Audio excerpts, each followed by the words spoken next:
Voilà, mon nom est Michel Varaudial, je m'occupe du service des maladies chroniques à la Haute Autorité de Santé et je vais être le modérateur de cette table ronde qui est consacrée au parcours de soins, qui est un enjeu absolument majeur pour tout le monde, en tout cas pour la Haute Autorité de Santé, mais j'espère aussi pour les acteurs de soins et les institutions, et en tout cas j'en suis sûr pour ce qui est de l'ARS Île-de-France. Nous avons choisi d'avoir deux sujets dans cette table ronde. Un premier sujet autour du parcours de l'insuffisance rénale chronique pré-suppléance. On dit maintenant pré-suppléance plutôt que pré-terminale, avec une actualité qui est celle de la loi de santé publique qui prévoit des expérimentations autour de ce parcours dans 5 ARS au niveau national. Et ne comptez pas sur moi pour vous dire lesquels, car je n'ai pas d'informations encore là-dessus. Et puis la deuxième partie de la table ronde sera consacrée à l'éducation thérapeutique, en considérant que l'éducation thérapeutique n'est pas une fin en soi, mais qu'elle est un moyen majeur d'impliquer les patients dans leur parcours. Et c'est pourquoi nous avons choisi d'en parler aujourd'hui. Alors, je vais tout de suite passer la parole au premier intervenant de la session, qui est le docteur Brigitte Thévenin-Lemoine, qui, en son nom propre et au nom de l'ARS, va présenter les enjeux de la prise en charge de l'insuffisance rénale chronique pour l'ARS Île-de-France. Ça marche. Bonjour, donc moi je vais vous présenter les travaux qui ont été faits au niveau de l'ARS Île-de-France, qui sont parallèles aux travaux dont vous a parlé Michel sur ce parcours d'IRC au niveau national. Donc, les travaux que nous avons commencés sur ce sujet ont été dans le cadre du schéma régional après le programme régional de santé. Dans le programme régional de santé, M. Evin nous avait demandé d'être particulièrement attentif aux inégalités de santé. Et donc, lors des travaux préparatoires au schéma, nous avons fait un bilan qui ont mis un certain nombre de données en exergue. Et ces données portaient sur les ruptures du parcours et les sources d'inégalités, et avec des pistes d'amélioration, et nous avons élaboré un plan d'action. Donc, en ce qui concerne l'Île-de-France, il faut savoir, et ce sont des données du registre Rhin qui nous sont extrêmement utiles, que nous avons déjà maintenant depuis plusieurs années. L'Île-de-France se caractérise par deux choses. D'une part, globalement, une épidémiologie qui est plus défavorable que l'ensemble de la France, et d'autre part, à l'intérieur même de la région, des zones où l'épidémiologie de l'insuffisance rénale est beaucoup plus défavorable. Et vous pouvez voir sur cette slide concernant l'incidence, c'est-à-dire les nouveaux malades qui arrivent en dialyse, que la Seine-Saint-Denis, avec 231 nouveaux malades par million d'habitants, et a une épidémiologie beaucoup plus défavorable que les Yvelines ou les Hauts-de-Seine. Pour ne pas alourdir la présentation, je n'ai pas mis les chiffres de prévalence, c'est-à-dire le pool de patients qui sont actuellement en dialyse, mais les différences sont absolument identiques. Donc, quels sont les facteurs de gravité et d'inégalité ? Donc, depuis plusieurs années, grâce au registre, on voit qu'il y a une progression, je dirais, constante et inéluctable de 1,8% de patients par an, avec près de 15 000 nouveaux patients qui sont arrivés en dialyse ces dernières années. Et les principales étiologies de l'insuffisance rénale au stade de suppléance par la dialyse, on constate que c'est le diabète et les pathologies vasculaires et l'hypertension artérielle. L'âge médian d'arrivée en dialyse en Île-de-France est de 65 ans. Et donc, non seulement cet âge est plus jeune que le reste de la France, mais on voit aussi que les mêmes inégalités qu'on avait vues du point de vue quantitatif se retrouvent là, puisque les patients qui arrivent en dialyse dans la Seine-Saint-Denis sont plus jeunes que dans d'autres départements. Deux éléments extrêmement importants et qui vont conduire nos actions, c'est la constatation qu'il y a un grand nombre, un quart des patients qui arrivent en dialyse en urgence, c'est-à-dire que rien n'a été préparé ou peu de choses avant. Parfois, ils ne savaient pas qu'ils étaient insuffisants rénaux. Et on voit que le risque de décès à 1 an de ces patients est beaucoup plus important que pour le reste des malades. De même, lorsqu'on rien n'a été préparé, donc l'hémodialyse se fait par un cathéter, c'est-à-dire un tube qu'on met dans les vaisseaux. Et pour ces patients aussi, le risque de mortalité dans la première année est beaucoup plus important. Enfin, une dernière chose qu'on a pu constater, c'est que pour les patients qui ont moins de 60 ans, eh bien, il n'y avait pas une grande majorité qui était inscrite sur une liste d'attente de greffe. Alors, devant ces constatations, quelles ont été jusqu'ici les réponses? Alors, il faut bien dire que les réponses ont été concernant la prise en charge au moment où les patients arrivaient en suppléance et essentiellement pour le développement de la dialyse et de l'hémodialyse. On voit qu'il y a entre 1998 et 2014 une augmentation du nombre d'unités de prise en charge en dialyse, mais on constate aussi que l'augmentation est plus grande pour les centres lourds que pour les centres d'autodialyse qui demandent et qui permettent une plus grande autonomie des patients.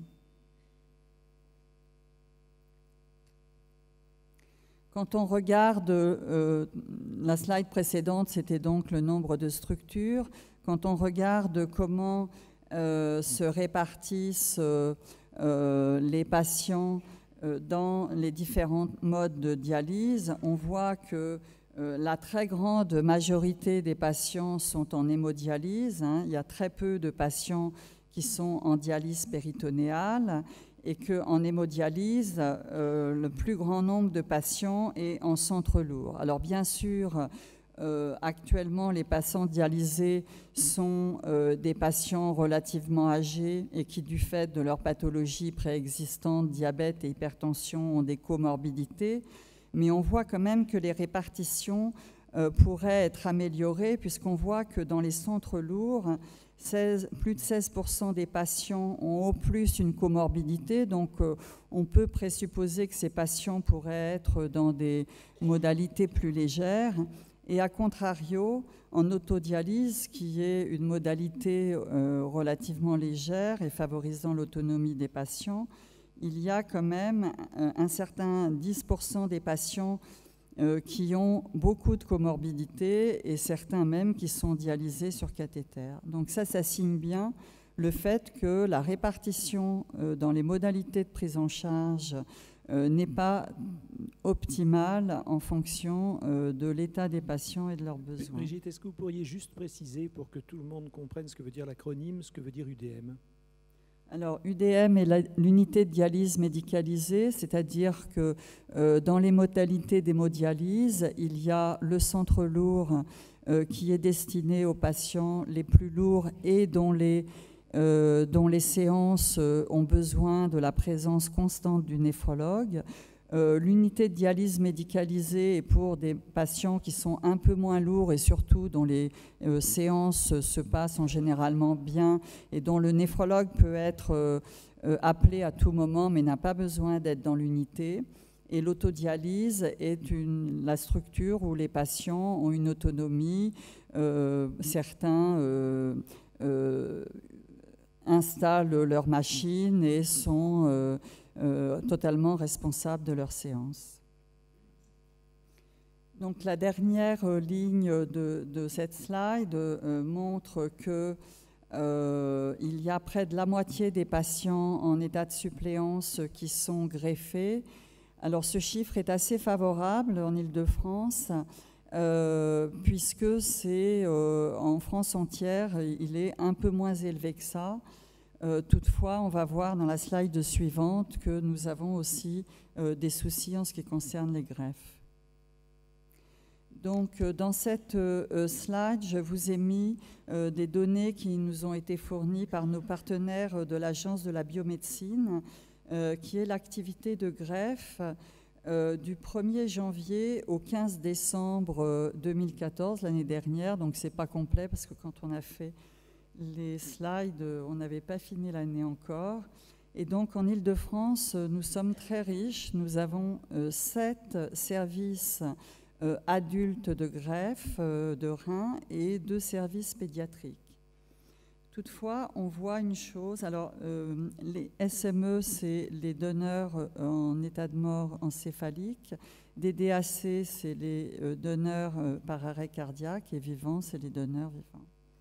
Donc on voit que les activités sont extrêmement diverses entre tous ces centres, avec les 2 extrêmes qui sont tenons avec 62 greffes dans l'année et Necker adulte 147. Et il est probable que ces différences d'activité entraînent des différences, et vous verrez dans une slide suivante pour la prise en charge des patients qu'il y a des différences en particulier sur le temps d'attente.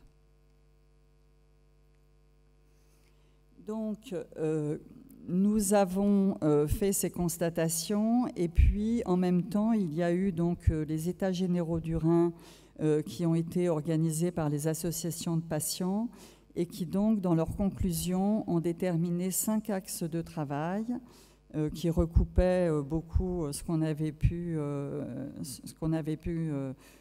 prévoir, qui était qu'il fallait améliorer l'orientation, l'information et l'accompagnement des patients, en particulier lorsqu'ils arrivent au stade de suppléance, qu'il était nécessaire d'avoir une priorité à la greffe pour 3 raisons particulières. Premièrement, parce que la qualité de vie est meilleure quand le patient est greffé, que son espérance de vie, des publications montrent que l'espérance de vie est plus longue, et les derniers travaux de l'HAS montrent que c'est une modalité de prise en charge qui est moins coûteuse pour la collectivité. Le 3e axe était parcours de soins, parcours de vie. C'est une chose à laquelle je suis extrêmement attachée parce qu'il faut savoir que l'insuffisance rénale chronique est une pathologie quand elle arrive qui ne guérit pas. Même lorsqu'on est transplanté, on aura besoin d'un suivi, de traitements qui peuvent être relativement lourds, et que ça va complètement bouleverser la vie des patients et de leur entourage. Et il est absolument nécessaire, en particulier au moment de l'arrivée au stade de suppléance, d'accompagner parfois un travail de deuil sur ce qu'était leur vie antérieure et la construction d'une nouvelle modalité de vie. Un autre axe dont vous parlera plus particulièrement le docteur Belenfant, qui est prévenir, ralentir la progression, parce que, comme je l'ai décrit tout à l'heure, nous avons beaucoup répondu aux besoins des patients quand ils arrivaient au stade de suppléance, mais malheureusement, il n'y a pas eu encore assez d'action sur la partie avant, c'est-à-dire empêcher qu'ils arrivent à ce stade de suppléance. Brigitte, il vous reste 1 minute. Et puis, enfin, le dernier axe, améliorer la vie des patients au quotidien, tous les problèmes qui peuvent se poser à eux. Donc, pour nous, les points de rupture, comme je viens de le dire, étaient le dépistage, la prévention, l'information des patients et de leurs familles, en particulier au stade de suppléance de la fonction rénale, l'orientation vers une prise en charge de proximité la plus adéquate possible et en favorisant le plus possible leur autonomie, et l'accessibilité à la greffe, donc, comme je vous le disais tout à l'heure, en essayant d'uniformiser et de diminuer le temps d'attente.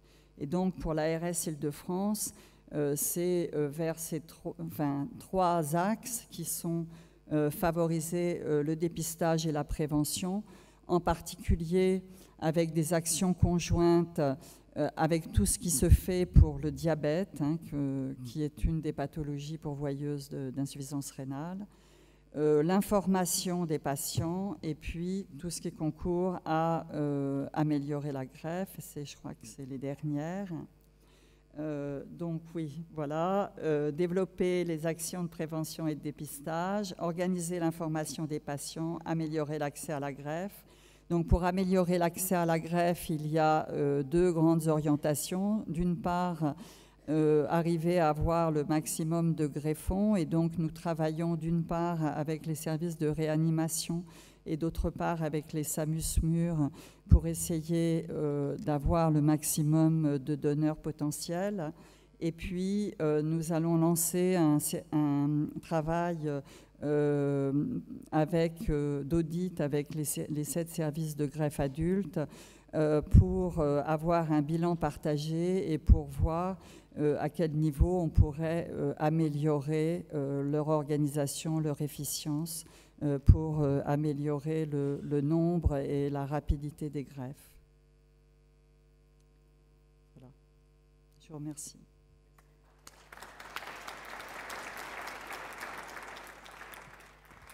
Je trouve que la dernière diapositive qui peut rester affichée sur le fait qu'il faut améliorer l'accès à la greffe est assez symbolique de votre propos, et je pense qu'on aura l'occasion d'y revenir dans la discussion. Alors je vous propose qu'on ait cette discussion groupée après les deux interventions. Je vais tout de suite passer la parole au docteur Xavier Belenfant, qui est néphrologue et qui est responsable du réseau RENIF. Je vous remercie. Je remercie la HAS et l'ARS de nous avoir invités au titre du réseau de santé d'Île-de-France à modérer cette session. Donc, en ce qui concerne la maladie rénale chronique, Brigitte vous l'a dit, elle est souvent vue au travers du prisme des patients qui sont en insuffisance rénale au stade terminal, donc traités par dialyse ou par méthode de suppléance.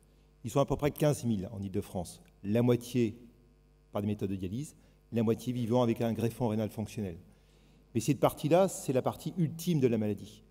Et ce qui va nous intéresser maintenant, c'est tous ceux qui sont avant. Combien sont-ils en Île-de-France? Ils sont au bas mot 500 000 sujets qui présentent une maladie rénale chronique. 500 000 dont il faut qu'on améliore le dépistage, la prise en charge pour éviter qu'ils arrivent à ce stade terminal ou qu'ils y arrivent dans les meilleures conditions possibles.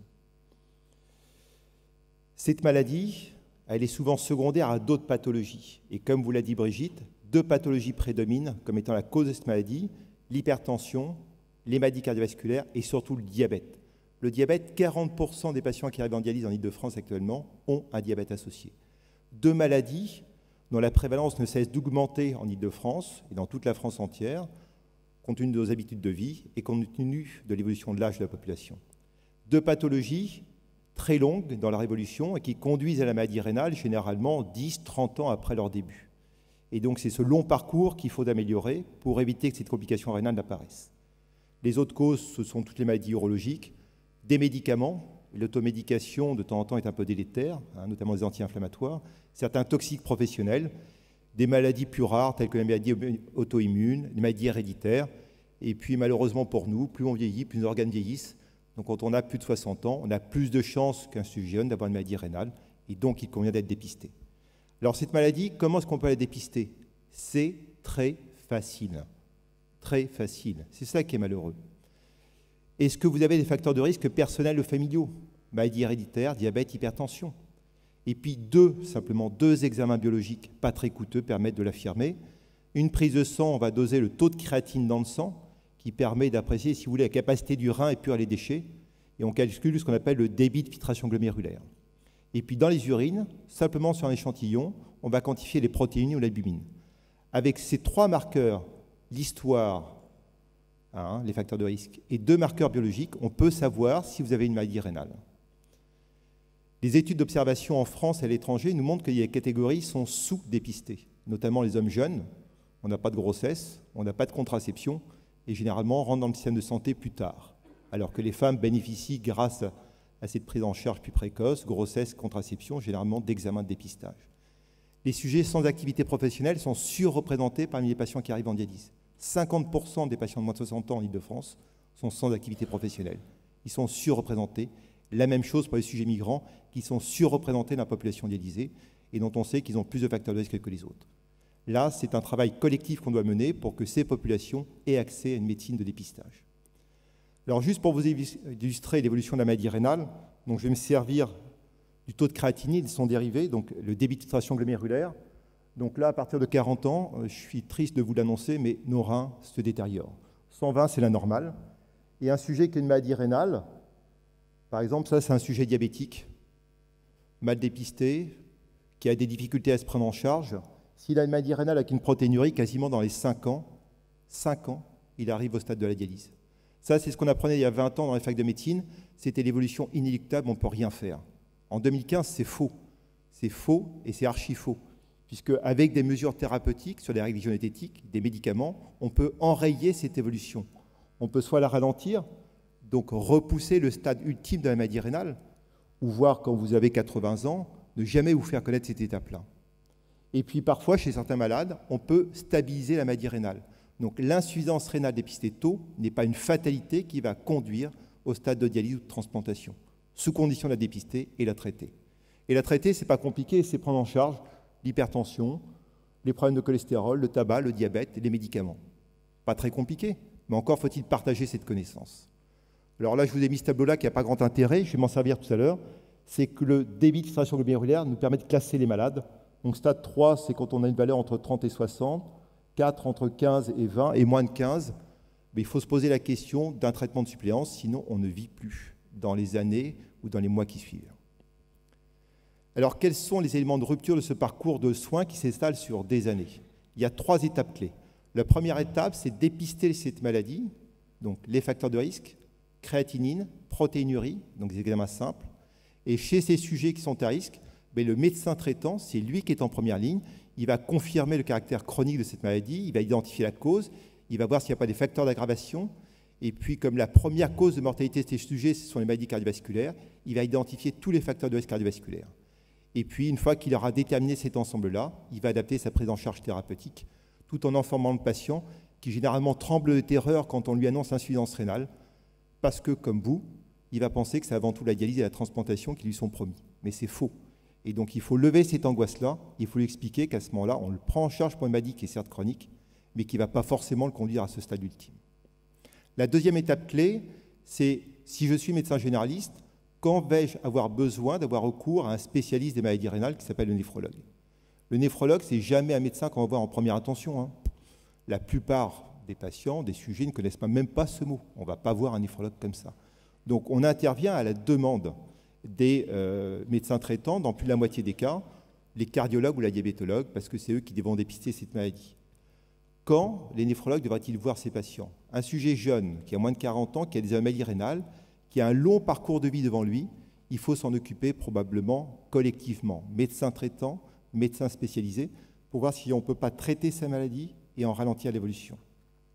Sinon, dans la majeure partie des cas, le médecin traitant enverra le patient néphrologue si finalement le diagnostic de la maladie est incertain, si l'évolution de la maladie rénale est rapide, s'il a des difficultés à mettre en place des stratégies thérapeutiques, ou peut-être systématiquement en dessous d'une certaine valeur cible, mais ça c'est à discuter.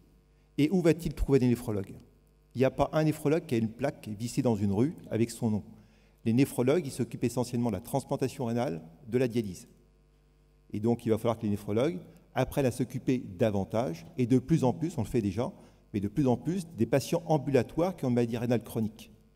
Donc il faut qu'on accepte de faire de la consultation, ce qui n'est pas initialement la mission qui leur a été confiée. Mais c'est notre mission de santé publique, certes moins valorisante financièrement pour nos établissements, mais beaucoup plus utile en termes de santé publique. La troisième étape clé, c'est tout patient qui a une insuffisance rénale qui arrive à un certain stade, moins de chiffre 30, qui a une espérance de vie qui est prolongée.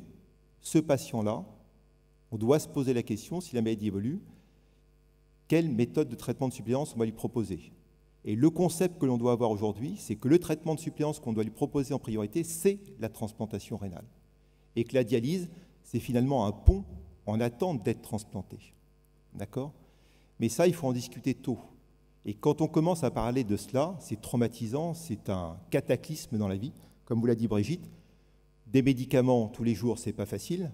Mais quand il faut passer en dialyse 3 fois par semaine ou se dialyser tous les jours chez soi par la méthode du ventre, qu'on appelle la dialyse péritonéale, c'est extrêmement contraignant, ça bouleverse la vie. Et donc c'est tellement traumatisant que parfois certains patients renoncent à venir voir le spécialiste, ou parfois y vont, mais ne reviennent plus de peur de ces techniques-là. Et donc c'est là où il faut vraiment échanger entre professionnels, médecins traitants, entourage, néphrologues, associations de patients qui ont une place une et entière dedans et les réseaux de soins. Puis certains sujets qui sont à un âge avancé ou dont l'évolution évolue lentement n'auront jamais besoin de ces traitements suppléants. Ils sont la majorité. 90% d'entre eux n'en auront pas besoin, à condition qu'ils soient correctement pris en charge. Alors comment s'effectue cette coopération au stade où on discute de la suppléance? C'est une coopération vraiment ville, hôpital et établissement de santé, puisque c'est là où vous trouvez les néphrologues. C'est l'éducation thérapeutique qui a déjà sa place au stade avant, mais qui est encore plus renforcée à ce niveau-là, pour que le patient soit acteur de sa santé et pas simplement passif, comme on l'avait vécu pendant des dizaines d'années auparavant. Et puis, je le remets, ce sont les associations de patients qui ont leur rôle. Si je synthétise ce parcours de soins, finalement, la première étape, quand on a un stade 3 de maladie rénale, c'est cette étape, c'est dépister pour que cette maladie n'évolue pas vers la zone grise où on dialyse ou on transplante, mais soit ralentie. Ça, c'est le rôle essentiellement du médecin traitant. Au stade 4, la coopération médecin traitant-néphrologue s'impose, notamment pour les patients qui risquent de devoir nécessiter dialyse ou transplantation.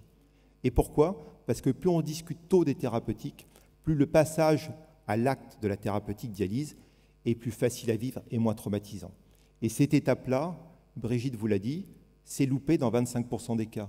En Ile-de-France, 25% des patients qui débutent la dialyse n'ont jamais entendu parler de transplantation parce qu'ils n'étaient pas dans un parcours de soins où ça a été évoqué et commencent en catastrophe, généralement par un séjour en réanimation, ce qui va doubler leur taux de mortalité la première année. Ce n'est pas admissible, d'autant plus que la moitié de ces patients sont des hypertendus, des diabétiques, donc des patients qui ont déjà une maladie identifiable. D'accord ? Donc on passe à côté et ça, c'est vraiment pas bien de notre part. Et puis au stade 5, c'est-à-dire moins de 15 000 de clairance, là, on est à la frontière de la transplantation. Et quand on apprend sa maladie à ce stade-là, c'est un séisme dans la vie des sujets, qu'on ait 80 ans ou 20 ans. Et ce séisme-là, il ne faut pas le vivre, il faut faire en sorte qu'on soit plus tôt. Et là, je vous ai mis en gras finalement la place des différents acteurs. Le médecin traitant, il a sa place tout le temps. Parfois, il est un peu frustré parce qu'au stade de la dialyse de la transplantation, c'est plus le spécialiste qui reprenne la main. Le néphrologue, il a une place peut-être un peu plus ponctuelle, mais il doit être une aide, on doit être à la disposition du médecin traitant. Et puis ensuite, on a une place une et entière. Et puis tous les autres acteurs, et là-dedans, je mets les associations de patients, je mets les réseaux de santé tels que ceux dont on s'occupe. Alors, est-ce qu'on peut améliorer ce que l'on fait aujourd'hui? Oui, on peut améliorer. Il faut dépister mieux, plus tôt. Il te reste également une minute. Oui, alors 10 secondes. Dépister plus tôt. On est dans l'obligation de partager nos connaissances. La HAS le fait à partir de toutes les recommandations qu'il donne. Et puis, il faut organiser cette coopération au sein des territoires de santé, pas au sein de l'Île-de-France, mais dans tous les territoires, qu'on soit dans 77, 94 ou 95. Et quand je vois l'ensemble des données qui sont disponibles pour nous aider à faire ça, je pense que le travail il peut être réalisé, mais sous une seule condition, c'est qu'on coopère les uns avec les autres, et les réseaux de santé sont là pour le faire. Merci.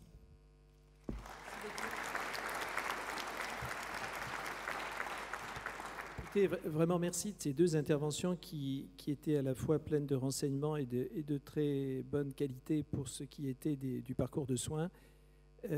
Donc on va ouvrir la discussion. Alors j'ai une question, on a un petit peu de temps grâce à vous, parce que vous n'avez pas été trop long, bravo. J'ai une question que vous avez tous vue, c'est existe-t-il un programme national de dépistage précoce de la maladie insuffisance rénale? Donc je ne sais pas lequel d'entre vous veut répondre à ça. Alors il n'y a pas de programme national. Par contre, il y a plusieurs guides édités par la HAS sur le parcours de soins du patient diabétique, du patient hypertendu, sur lequel effectivement les moments où on doit faire un dépistage et le moment où on doit être organisé est fait. Mais il n'y a pas de dépistage national. Par contre, en Ile-de-France, cette année, en 2015, l'ARS, les réseaux de soins de diabétologie, de néphrologie, les associations de patients vont s'associer pour augmenter en tout cas l'amplification du dépistage de maladie rénale, notamment la dernière semaine de mars, qui correspond à la journée mondiale de la maladie rénale. Et j'espère que par le battage qu'on pourra faire autour, on pourra faire prendre conscience de l'importance de dépister tôt. Vous avez quelque chose à ajouter sur ce point? Non. Alors, on a... D'abord, si vous avez des questions à poser, vous pouvez le faire de vive voix dans la salle. Hein. On vous donnera un micro, donc n'hésitez pas. Des remarques ou des questions ou des suggestions. Si je vois des mains qui se lèvent, on leur donnera tout de suite un micro. Pour vous donner le temps de le faire, moi, je vais risquer un commentaire. Il y a 3 choses importantes qui me sont apparues parmi tout ce qui a été dit. La première chose, c'est l'enjeu d'un plus grand nombre de patients qui accèdent à la greffe. Le fait qu'il y ait 30% seulement des patients de moins de 60 ans, si j'ai bien écouté, qui soient inscrits sur une liste de greffe, pose certainement un problème dans la mesure où c'est, si le patient en est d'accord, bien sûr, hein, le traitement de suppléance le plus efficace et le plus efficient. Un document récent qui a été publié par la Haute Autorité de Santé montre que ça marche très bien, pas pour toute la vie semble-t-il, mais en tout cas dans les années qui suivent la greffe, et que c'est tout à fait efficient pour la collectivité, ce qui n'est pas sans intérêt non plus. Donc on a certainement un effort important. La deuxième chose, c'est de bien distinguer 2 parcours de santé en matière de sciences rénales, et c'est tout l'objectif des expérimentations dont je vous parlais en introduction. Le premier parcours qui, si j'ai bien entendu, concerne près d'un demi-million de patients. Tu parlais France entière? France entière, c'est entre 2,5 et 3 millions de patients. Voilà. Donc en Île-de-France, 500 000 personnes, 400 au bas mot. Donc un parcours qui va se situer autour des acteurs habituels de la médecine de ville, le médecin généraliste bien sûr, pour prévenir la dégradation de l'essence rénale, avec une coopération organisée très tôt en termes de conseils avec le néphrologue et surtout néphrologique, et une prise en charge globale de la personne qui n'est pas seulement celle de son débit de filtration glomérulaire, mais aussi de ses comorbidités et puis de sa situation sociale, hein, qui peut beaucoup influer sur le parcours.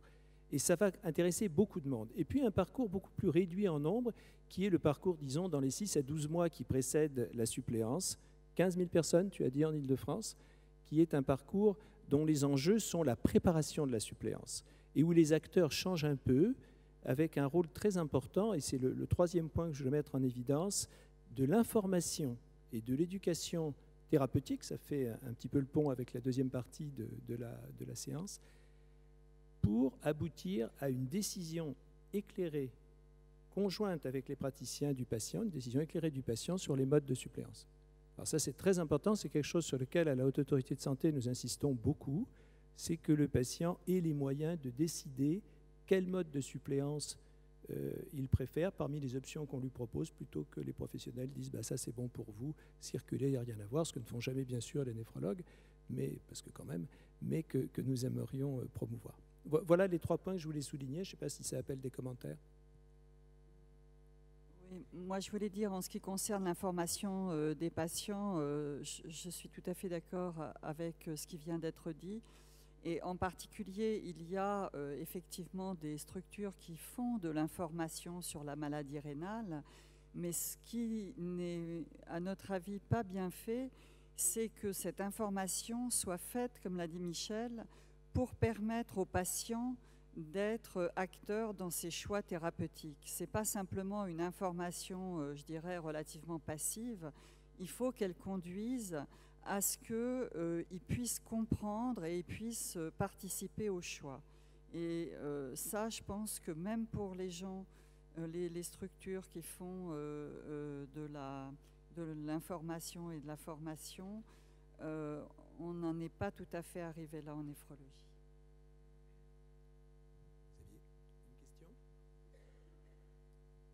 On peut avoir le micro, voilà, s'il vous plaît, de ce côté-là, au milieu de la salle. Il y avait une question. Oui. Voilà, juste devant vous. Là, il y a l'humain qui se lève. Voilà. Merci. Allez-y. Merci. Vincent Ferron pour l'association CSTV. Moi, je pose la question générale, que ce soit pour cette pathologie ou pour une autre.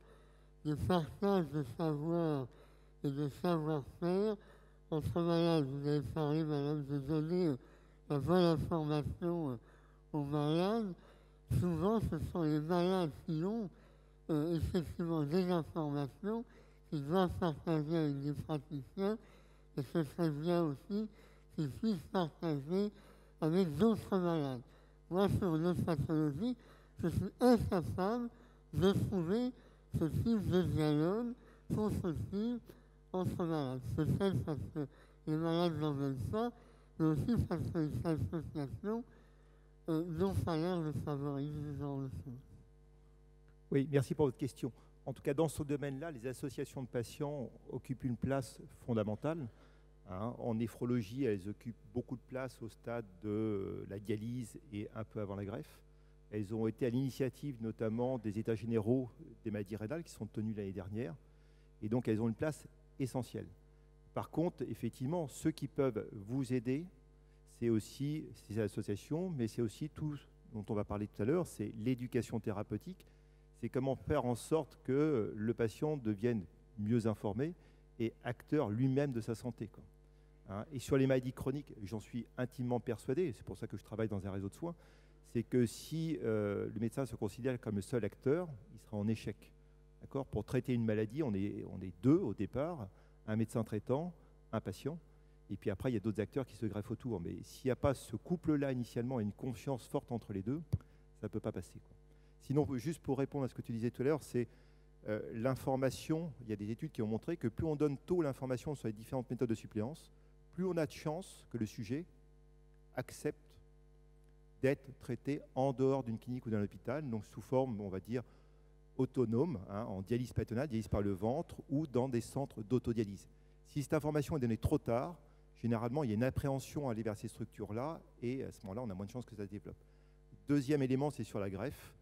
La transplantation rénale, c'est 3 000 transplantations en France, c'est 12 000 patients qui attendent, c'est 43 000 patients qui sont dialysés.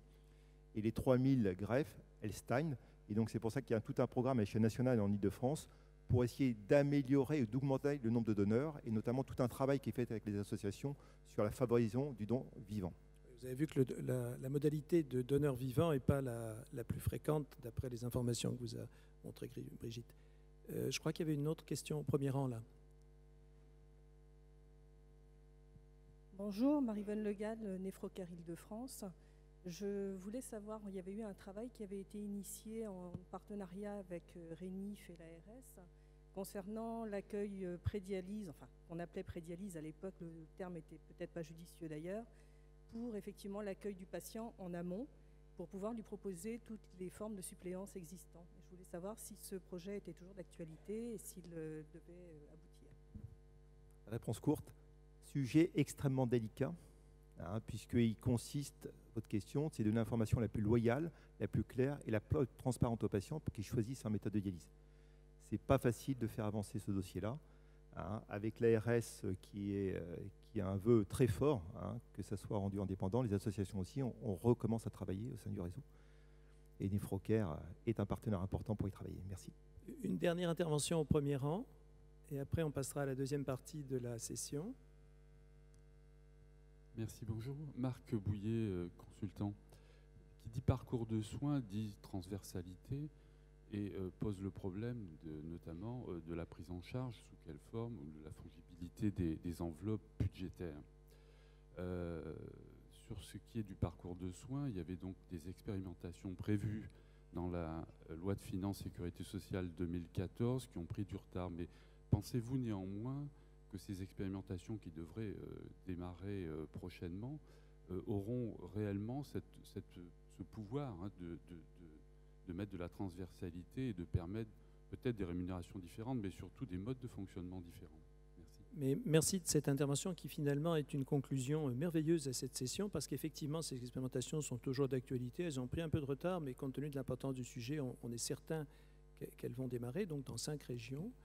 En ce qui concerne la Haute Autorité de Santé, nous avons une demande du ministère sur laquelle nous travaillons d'outiller les expérimentations.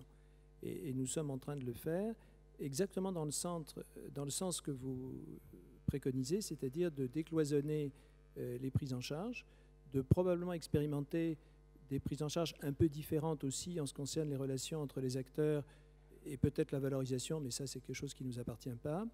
Et puis par rapport à la question de tout à l'heure, vraiment mettre l'accent sur l'information du patient, y compris avec la possibilité de rencontrer d'autres patients, hein, si j'ai bien entendu, qui était une de vos propositions et qui nous semble très judicieux.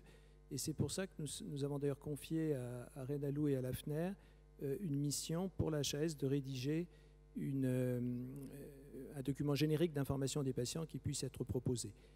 Donc ça va dans ce sens-là. Les expérimentations, l'enjeu, c'est d'expérimenter des modes de prise en charge plus transversales qui donnent plus de place, bien sûr, à la décision éclairée, mais aussi à la coopération, au décloisonnement, ville-hôpital et à la prise en charge globale du patient, et puis d'en tirer les conséquences.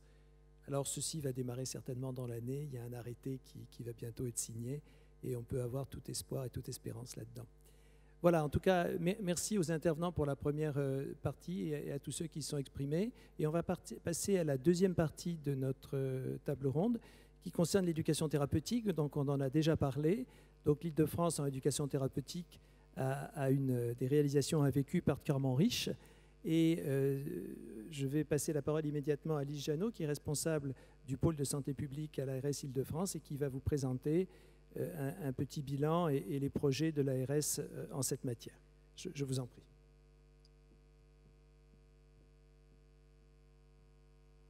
Oui, bonjour. Donc, je suis effectivement responsable du pôle offre en santé publique au sein de la direction de la santé publique de l'ARS.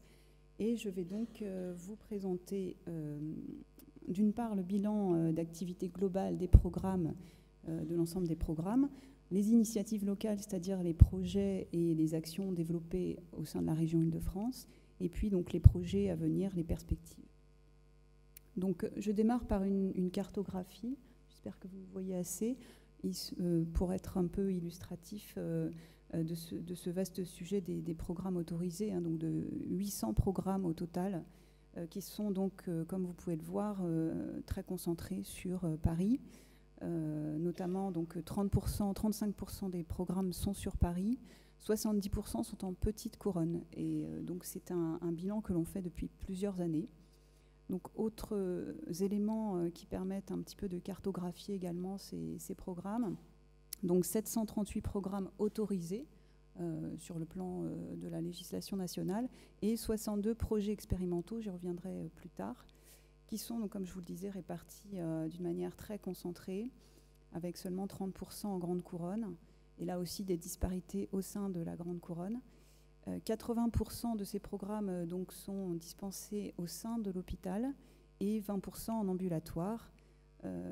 Il y a également une concentration sur certaines pathologies, donc comme on vient d'en parler, des actions sur le diabète, également sur, quand on cumule le diabète, les maladies cardiovasculaires et respiratoires, ça représente effectivement 45% de l'ensemble des programmes. Et on peut noter également que 70% de ces programmes étaient autorisés en 2010, donc une historicité relativement ancienne des programmes. Quelques éléments également sous forme d'histogramme de ces programmes. Alors les 738 programmes autorisés, hein, nous reviendrons ensuite sur les éléments d'évaluation des actions expérimentales. Donc là aussi, comme vous pouvez le voir, hein, une concentration des programmes par pathologie sur, comme je le disais, le diabète, les maladies cardiovasculaires, et également une forte concentration sur des programmes qui sont autorisés au niveau de Paris, donc avec 265 programmes. Donc au niveau des acteurs, vous remarquez également que le ratio au sein des hôpitaux est assez fort, que ce soit en établissement de santé publique, mais aussi en établissement privé. Viennent ensuite les réseaux de santé et donc centres de santé, pôles de santé, associations, qui sont des programmes un petit peu plus récents et donc qui occupent un nombre moins important. Alors, en ce qui concerne donc les initiatives prises localement, sous l'égide de l'ARS, mais développées bien sûr par l'ensemble des acteurs, au premier chef, le comité régional consultatif de l'ETP, dont nous parlerons également grâce au niveau du pôle ressources, donc mise en place en 2012 avec une représentation des acteurs et des chercheurs, qui a donc pour mission de conseiller l'ARS et de faire évoluer collectivement les démarches, les outils. Donc avec en 2012 la mise en place d'un rapport d'activité des programmes d'ETP, un accompagnement, l'évaluation. Donc là, c'est ce qui concerne plus une méthodologie commune d'approche, de construction et d'évaluation des programmes. En 2013, la mise en place et le financement d'une plateforme ressources en ETP, chargée donc d'entraîner et d'assister les acteurs locaux, avec donc l'instauration d'un pôle ressources en ETP. Et puis donc en 2014, l'instauration, toujours dans ce sens de plateforme et de pôle ressources, d'un comité scientifique de ce pôle ressources, qui donc maintenant est à l'œuvre. Autre initiative locale, le site internet et l'appel à projets expérimentaux. Donc en 2012-2013, dans cette même mouvance de partage d'informations, il y a eu une mise en place de sites internet conjoints entre l'ARS et l'Université Paris 13 pour permettre la cartographie des actions d'ETP, ainsi rendre visible l'offre et permettre aux acteurs de pouvoir mieux utiliser ces sources de données. En 2013 également, et en complément donc, de l'élaboration des programmes et des autorisations de programmes d'ETP, il y a eu donc le lancement d'un appel à projet de financement des actions d'ETP expérimentaux, avec 3 critères, donc être dans des zones déficitaires en offre, sur des thématiques prioritaires et pour des populations précaires. Alors, il y a eu 28 programmes qui étaient déjà autorisés, qui ont été financés. Il y en a eu 62 non autorisés, donc qui ne rentraient pas dans le cadre de la programmation, qui ont été retenus et financés, et donc sur la base d'une convention pluriannuelle de 3 ans, donc qui court encore aujourd'hui. Donc dans ces 62 projets expérimentaux, on remarque encore une concentration sur Paris et la Petite Couronne. On remarque également donc, un certain nombre de concentrations, mais là qui est peut-être plus porteuse au sens où il était souhaitable que l'ensemble du portage des programmes d'ETP soit plus diversifié, et notamment vers des associations, des réseaux, etc. Donc vous voyez là une forme de rattrapage de cet équilibre. Et puis donc nous retrouvons une concentration des programmes sur des pathologies qui épidémiologiquement le sollicitent également, donc diabète, mais là aussi avec des actions un peu plus importantes au niveau du traitement VIH-Sida et des polypathologies, ainsi que donc des maladies rhumatologiques, obésité.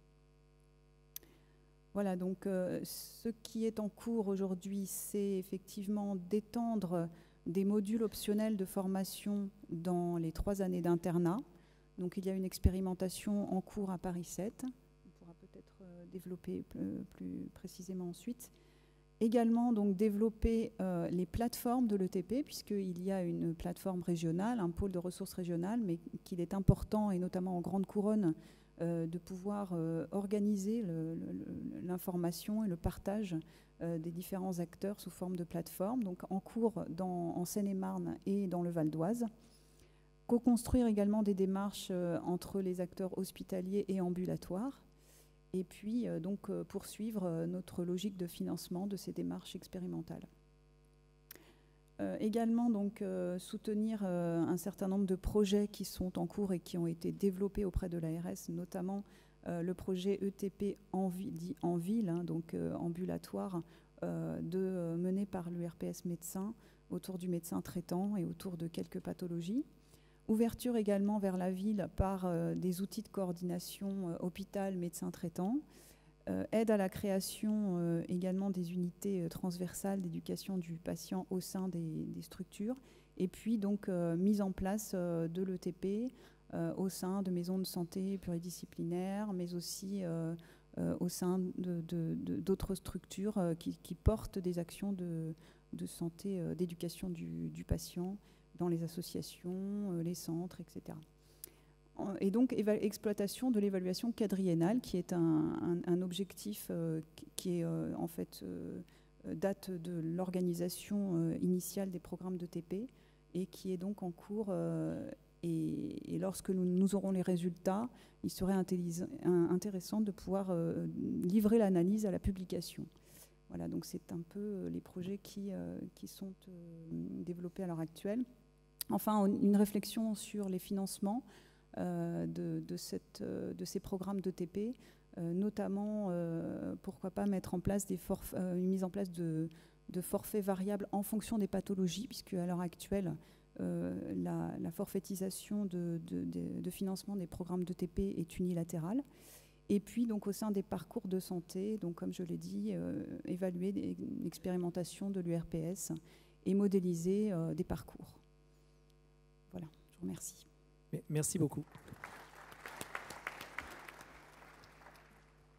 Merci beaucoup pour cette intervention vraiment qui fait vraiment le point sur l'existant et sur les projets, qui met en évidence un certain nombre de difficultés, notamment l'extension de l'ETP en ville et sur les pratiques préventives. Et alors, c'est très intéressant parce que l'intervenant suivant, Pierre-Yves Trainard, que je connais depuis longtemps, parce qu'on a fréquenté les milieux du diabète tous les deux pendant quelques années, et aussi les réseaux de santé, va présenter justement l'action de l'UTEP dont tu es responsable, en même temps que... Non, pas l'UTEP, tu es le pôle de...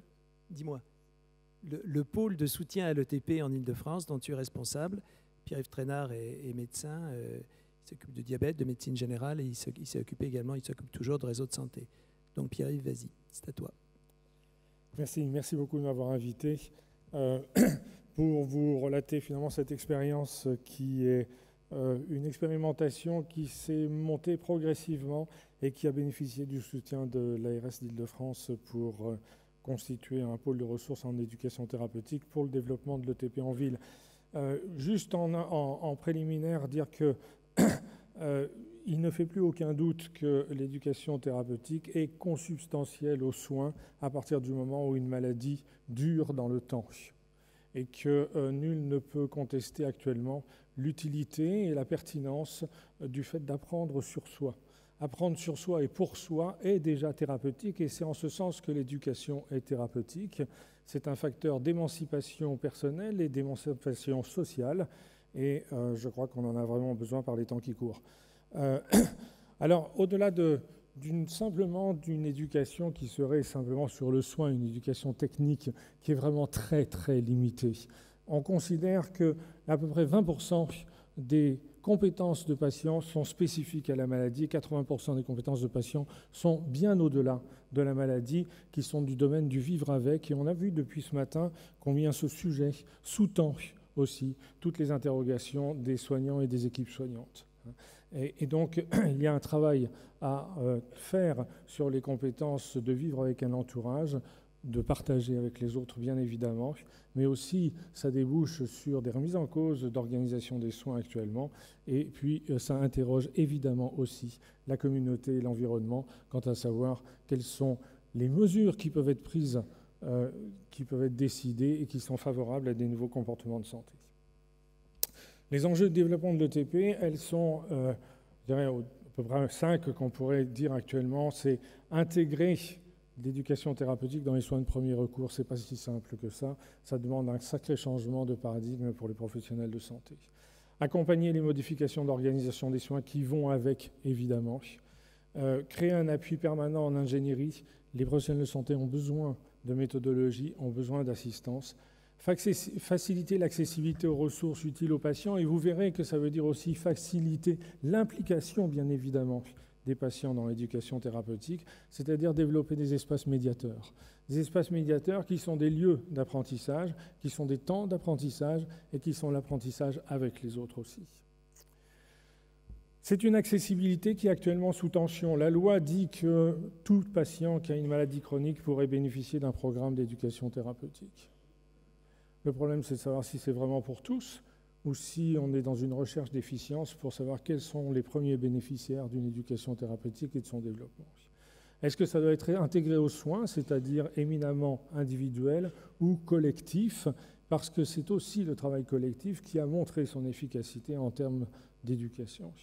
Est-ce que c'est à l'hôpital qui a valeur d'exemple, puisque les programmes sont développés depuis 30 ans dans les hôpitaux, mais pas forcément valeur de modèle, et savoir comment est-ce que l'on peut développer aussi de l'éducation thérapeutique en ville qui soit efficiente et qui puisse trouver sa place. Vous l'avez vu, 80% des programmes sont à l'hôpital, probablement 80% des patients qui ont une maladie chronique sont suivis en ville. Et enfin, ça interroge aussi l'évaluation, avec une véritable interrogation sur les évaluations quadriennales et les auto-évaluations annuelles, c'est-à-dire comment faire pour ne pas sombrer dans la norme permanente et par contre favoriser l'innovation. C'est sur ces enjeux-là qu'un certain nombre d'acteurs de santé de ville, y compris des patients, ont réfléchi et mis en place une première expérimentation avec un comité de pilotage pour créer de la ressource pour développer de l'éducation thérapeutique. Et depuis 2012-2013, ce projet est financé et soutenu par l'Agence régionale de santé et a permis la création d'une association de ce pôle de ressources. Vous trouverez sur le site du pôle de ressources l'ensemble des activités et des actions et des missions que nous poursuivons. Simplement comme exemple, des accompagnements de structures. Accompagner les structures qui mettent en œuvre des programmes pour les aider à trouver quelles sont les meilleures façons, les meilleurs moyens, les meilleures stratégies pour développer de l'éducation thérapeutique dans leur contexte. Et puis, c'est aussi promouvoir un certain nombre d'actions, je dirais d'entraînement aux activités d'éducation thérapeutique. Ce sont des pratiques qui doivent rentrer dans les pratiques de soins, qui nécessitent certes de la formation, mais aussi beaucoup d'entraînement, et qui questionnent d'ailleurs l'absolue nécessité d'être formé aux 40 heures. On ne sait pas toujours très bien ce que ça veut dire être formé aux 40 heures. Alors entraînons les professionnels à présenter l'éducation thérapeutique aux patients, à les orienter vers des activités d'éducation thérapeutique, à trouver où sont les ressources et à construire ensemble aussi un certain nombre de supports, d'outils et de méthodologies qui permettent aux patients de trouver aussi un sens à leur santé. C'est favoriser le partage, et sur le site, nous essayons de favoriser le partage des outils, des supports d'éducation thérapeutique. C'est quelque chose qui est ouvert à tous ceux qui voudront à la fois déposer des outils et puis les télécharger. Vous trouvez ça aussi sur le site. Alors, c'est accompagner les coordinateurs de programmes d'éducation thérapeutique. C'était accompagner aussi les plateformes qui se montent, notamment dans le Val d'Oise et puis prochainement dans la Seine-et-Marne. C'est aider à la sensibilisation, et on a un module d'accompagnement des chefs de clinique de médecine générale de Paris 7 pour sensibiliser les internes à l'éducation thérapeutique. Ce n'est pas encore rentré dans la formation initiale, mais voilà, ça commence à se faire.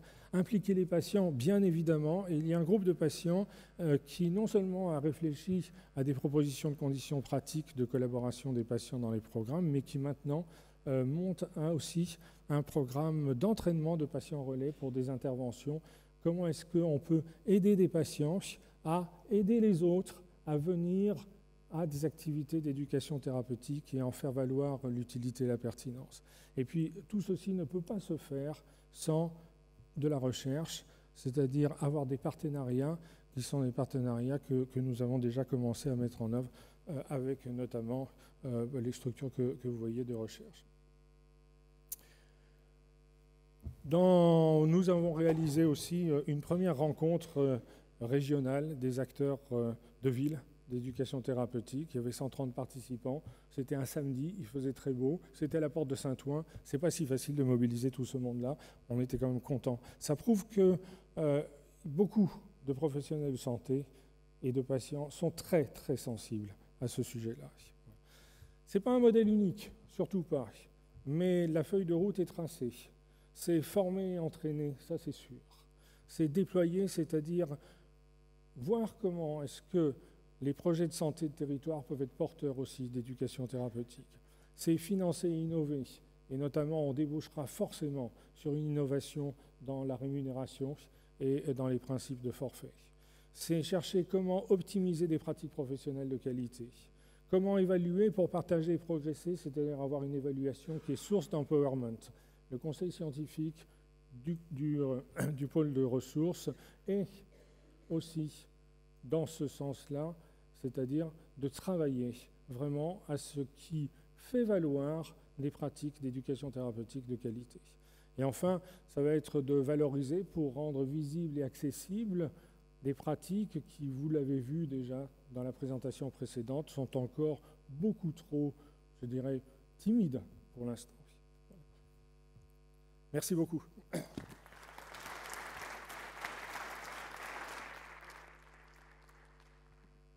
Merci beaucoup également de cette présentation qui éclaire bien le sujet. Moi, je dois dire que je suis assez content de cette session parce que c'est vrai que on s'est trimballé un petit peu partout en province et puis on disait est-ce qu'on va aller en Île-de-France, c'est bien quand même. C'est vrai. Sur les deux sujets, là, vous avez bien travaillé, c'est plein d'informations et en particulier sur ce thème de l'éducation thérapeutique. Alors, bizarrement, j'ai pas de questions sur la tablette, donc j'en déduis que l'intérêt à l'ETP ne concorde pas toujours avec l'intérêt pour les moyens informatiques, mais il y en a peut-être dans la salle. Est-ce que quelqu'un a des interventions ou des questions? Oui. Oui, bonjour. Bruno Delisola, hôpital suisse de Paris. Donc, on a développé un programme d'éducation thérapeutique depuis une dizaine d'années. Nous sommes en cours de 2e certification quadriennale. Et notre principale difficulté aujourd'hui, c'est un mot que vous n'avez pas prononcé, c'est la T2A.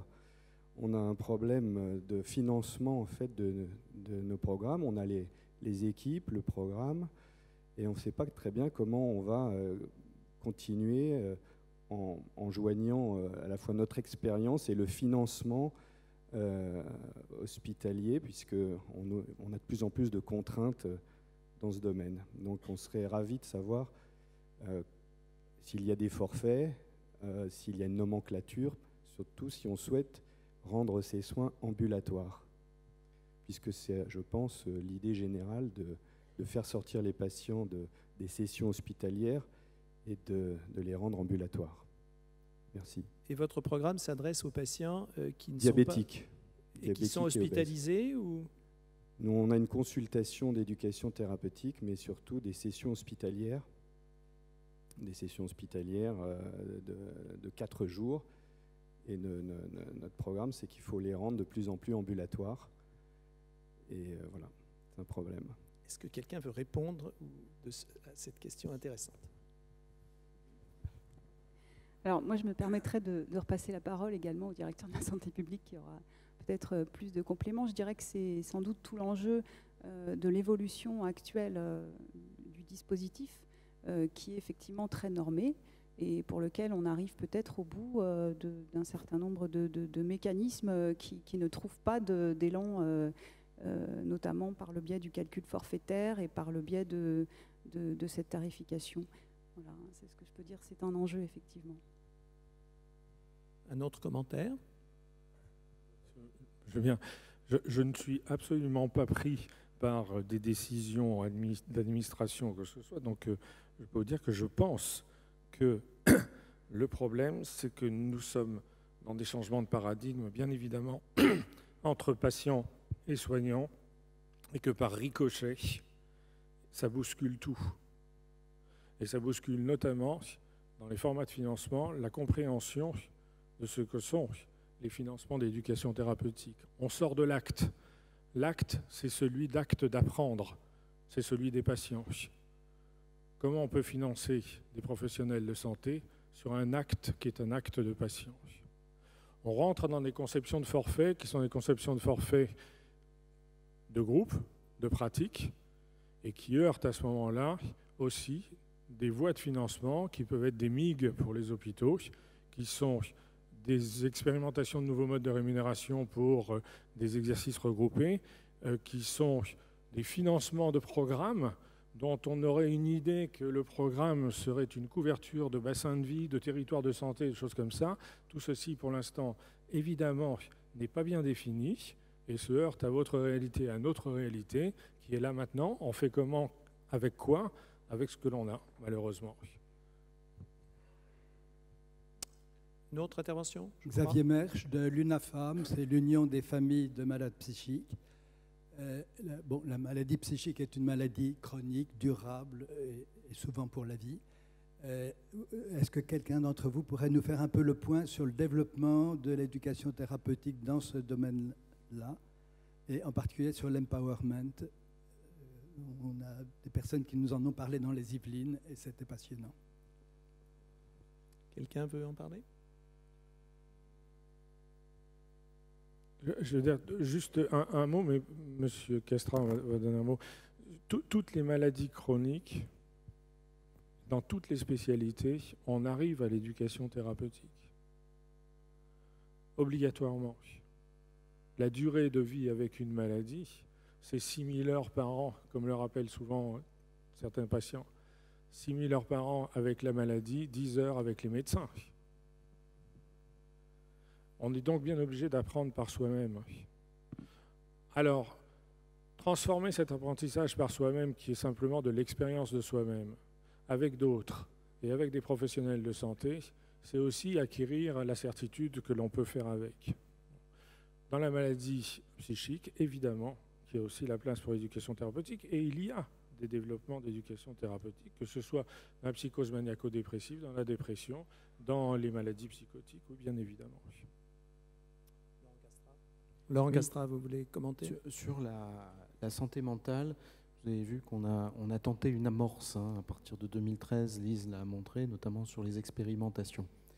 On souhaiterait aller plus loin, et il y a à l'ARS un coordonnateur responsable du sujet de la santé mentale qui est Philippe Guinard, avec lequel, mais je ne veux pas lui couper l'herbe sous le pied, mais Philippe souhaite et a l'intention de monter, entre guillemets, un groupe, surtout de commencer à ouvrir cette discussion d'un développement plus ample de l'éducation thérapeutique en santé mentale. Donc je pense qu'on devrait se revoir prochainement sous son égide. Voilà, voici pour la santé mentale. Pour ce qui est du financement, puisque Lise et Pierre-Yves Traînard aussi évoquaient ce sujet en réponse à une question de la salle, je voudrais insister sur le fait, mais vous l'avez constaté, que vu l'ampleur des maladies chroniques, des patients atteints de maladies chroniques, on n'arrivera jamais à couvrir, entre guillemets, tout le monde en termes de programmes autorisés et qui plus est financés, puisque autorisation, vous le savez, ne vaut pas financement. J'insisterai juste sur le fait que l'éducation thérapeutique, et même à la santé en général, mais en tout cas l'éducation thérapeutique, c'est pas dissocié du soin et dépendant d'une enveloppe, entre guillemets, complémentaire, par exemple à la T2A. Tout patient hospitalisé, et y compris en MCO, donc en T2A, a vocation à bénéficier d'une éducation thérapeutique lors de son séjour. La question pour nous est qu'est-ce qu'on finance en plus au travers de ces enveloppes ETP? Ça nous renvoie quasiment à une démarche d'analyse de risque, entre guillemets, également. Donc qu'est-ce qu'on finance en plus? Et il ne s'agit pas pour nous de dire que si nous voulons renforcer l'ambulatoire ou sortir de l'hôpital, donc hors les murs, les patients pour leur programme d'éducation thérapeutique, on sort de la T2A et que ça pose un problème d'enveloppe. Je ne pense pas qu'il faille poser la question de cette façon, très très clairement. Ce qui ne nous empêche pas, bien entendu, de tenir compte du fait que si nous voulons développer l'ambulatoire, certaines modalités nécessitent de réfléchir et de faire évoluer la mécanique de financement. L'ARS en tient compte. L'ETP, c'était 22,5 millions d'euros jusqu'en 2013. C'est 25 millions d'euros désormais. Il y a eu un arbitrage au sein du FIR qui a consisté à mettre, entre guillemets, 2,5 millions d'euros en 2013, dont la moitié en expérimentation sur le secteur ambulatoire. Et certains établissements de santé publics et privés ont bénéficié de ces dispositions parce qu'ils ont développé des programmes hors les murs. Mais ça ne signifie pas que sortir des murs donne droit à un financement hors T2A, entre guillemets, ou que c'est la perspective qu'on se dresse. Ce sont, pour nous, des programmes particuliers devant toucher des publics particuliers sur des territoires en particulier. Ça pose le problème de la démographie médicale et des professionnels de santé, accessoirement.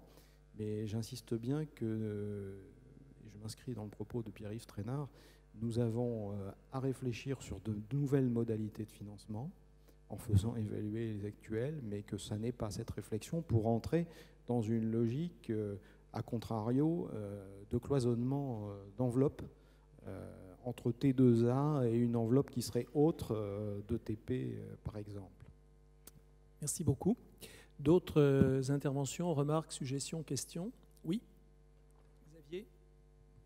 Non, c'était juste pour rebondir sur ce que vous avez dit, hein, c'est que la maladie chronique, elle peut connaître une étape hospitalière, mais qui est, je dirais, epsilon dans un parcours de soins, et que, en tout cas, le concept que l'on doit en avoir, c'est que ça s'adresse à des patients qui sont ambulatoires. C'est-à-dire que même en néphrologie, avant le stade de la dialyse, ça doit être que de l'ambulatoire. Et à mon avis, on ne doit pas développer des programmes d'éducation thérapeutique uniquement pour les patients hospitalisés, sinon on manque la cible essentielle qui est tout l'extérieur, quoi. Sinon, on va avoir des coûts de soins qui vont être inflationnistes et on ne peut pas le supporter. Et après, ça pose la question, c'est qui intervient dans ce domaine-là, hein. Il y a du médecin qui est en quantité peut-être faible, mais initiateur, mais ensuite, c'est les soignants de ville, hein, les infirmiers libéraux qui s'impliquent dans ces démarches-là. Comment demain, effectivement, on va les prendre en charge, comment les patients qui y participent vont avoir un dédommagement de temps, etc. C'est effectivement un tournant, hein, dans l'ETP. Moi, j'ai connu l'époque où, dans les années 80, l'ETP en diabétologie avait été initié autour d'hospitalisation de 4 jours, notamment dans les précurseurs qui étaient les Suisses, autour de Jean-Philippe Assal. Ce modèle d'hospitaliser quelqu'un pendant 4 jours pour une éducation thérapeutique est évidemment maintenant obsolète et hors sol. Et on s'oriente plus dans l'évolution d'une insertion de l'ETP dans les soins, en particulier là où sont les patients, c'est-à-dire en ville. Encore une intervention? Oui, Vincent Ferraud à nouveau. Moi, je me demande si, en finançant mieux les associations de malades, on n'aurait pas envie des formations à l'éducation thérapeutique pilotées par les associations, avec éventuellement des médecins, mais avant tout, sur pareil, ce partage de savoir et savoir-faire, et l'ARS ne finance pas beaucoup à ma connaissance les associations. Merci. Un commentaire là-dessus? Oui, j'ai lu il y a 2 jours, il nous a été adressé un article qui sera dans la loi de santé publique qui va sortir, qui est l'article 22, et qui prévoit un accompagnement des maladies chroniques par les associations, par des bénévoles, et qui sera financé. Il y aura un financement ciblé dans l'enveloppe FIR. Donc je pense que ça répondra à votre demande. En tout cas, l'accompagnement, alors ce n'est pas tout à fait de l'éducation thérapeutique, mais l'accompagnement par des personnes que les anglo-saxons appellent profanes, c'est-à-dire des gens qui ne sont pas professionnels de santé, d'un certain nombre de personnes malades, en particulier celles qui ont des cultures différentes, ou bien avec des problèmes de compréhension, ou bien des problèmes médico-sociaux, a été montré remarquablement efficace pour améliorer le pronostic. Juste un petit mot, Pierre-Yves, en quelques secondes. Très, très rapide, simplement pour dire que les associations de patients, évidemment en matière d'éducation thérapeutique, n'ont pas toujours attendu les soignants.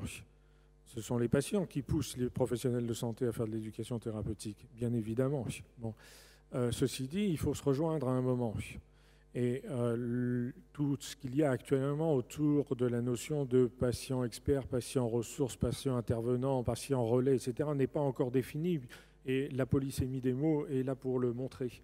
Alors, il faut peut-être simplement prendre un peu le temps de réfléchir ensemble à ce que sont les interventions de patients, ce qu'est l'accompagnement, ce que sont les actions d'éducation thérapeutique et comment est-ce que l'on arrive à coordonner un peu tout ça pour que tout le monde y trouve du sens. Merci beaucoup. Donc il est temps de clore la session. Je voudrais le faire en soulignant 3 points et en livrant un petit scoop du point de vue de la Haute Autorité de Santé. Les 3 points importants, c'est que l'éducation thérapeutique du patient est une des 6 stratégies que nous avons retenues à la Haute Autorité de Santé comme indispensable pour organiser les parcours de soins. Et tout simplement parce qu'elle concourt à impliquer la personne dans ses soins. La deuxième chose, c'est que si nous retenons ça, on est forcément amené à une diversification de l'ETP, comme ça a d'ailleurs été souligné à plusieurs reprises au cours de cette table ronde. Diversification en termes de lieux. Il n'est plus possible de garder l'ETP dans les frontières d'établissement hospitalier actuellement, en termes d'intervenants aussi, et on vient d'en parler, et en termes de cibles au niveau des sujets pathologiques. La troisième chose, c'est qu'il est important, Les TP, c'est permettre aux personnes malades d'acquérir des compétences pour se soigner, pour faire face à une situation en termes de sécurité et en termes d'efficacité. Mais il faut aussi que les professionnels ou les patients qui y sont engagés acquièrent des compétences. Et cette notion d'aider à faire, d'aider à acquérir des compétences est au centre de ce qui nous a été présenté à travers le pôle de ressources, et c'est une démarche que nous saluons, notamment pour ce qui est de l'évolution des réseaux de santé, que nous ciblons bien sur cette notion d'aider à faire plutôt que de faire à la place. Et puis pour ce qui est des scoops, c'est que nous avons été saisis en 2015 sur un sujet par le ministère de la Santé qui est « Donnez-nous des arguments qui montrent l'efficience de l'éducation thérapeutique », c'est-à-dire efficience, c'est il faut d'abord être efficace, et puis ensuite il faut que l'intervention par rapport aux moyens qu'on y investit donne des résultats en termes économiques palpables. Et nous n'en doutons pas, néanmoins nous allons documenter cela sur 3 thèmes qui sont des thèmes assez généraux d'ETP, qui sont le diabète, l'insuffisance cardiaque et les maladies respiratoires. On aurait pu prendre l'insuffisance rénale parce que l'ETP est aussi importante, notamment pour la décision éclairée, mais enfin c'est ces 3 thèmes. Et le deuxième chose que nous allons publier assez prochainement à la Haute Autorité de Santé, c'est de replacer l'ETP dans l'implication de la personne dans ses soins par rapport à la décision thérapeutique. Lorsqu'une personne est confrontée à une décision thérapeutique qu'on lui propose, qui peut concerner un médicament, une thérapeutique non médicamenteuse, comme par exemple de la diététique ou de l'activité physique, ou bien une intervention chirurgicale ou un traitement de suppléance, il y a 3 choses qui sont importantes. La première chose, c'est l'information. L'information, elle est obligatoire, elle est pour tout le monde. Ce n'est pas seulement comment vous servir de la seringue ou du dispositif d'auto-inhalation, c'est qu'est-ce que vous devez savoir pour prendre en charge votre maladie et pour participer aux décisions qui vous concernent. La deuxième chose, c'est l'éducation thérapeutique. Pierre l'a un petit peu évoqué, l'éducation thérapeutique, ce n'est pas forcément pour tout le monde, et pas forcément pour des raisons d'efficience, mais aussi pour des raisons d'opportunité. C'est un processus, l'éducation thérapeutique, qui demande d'engager des moyens de la part des gens qui la délivrent, mais aussi des patients qui la reçoivent. Il faut que ça en vaille le coup. Et la troisième chose, c'est le suivi de la décision pour savoir comment les choses se passent. Et là, on va avoir à nouveau à faire référence, des fois, à des indications de discussion, d'information, d'écoute du patient et quelquefois d'éducation thérapeutique. Alors, nous avons publié ce document parce que ça cible bien l'éducation, non pas comme une fin en soi, mais comme un moyen d'organiser les parcours et d'impliquer le patient dans ses soins. Voilà, merci beaucoup de votre participation à cette session.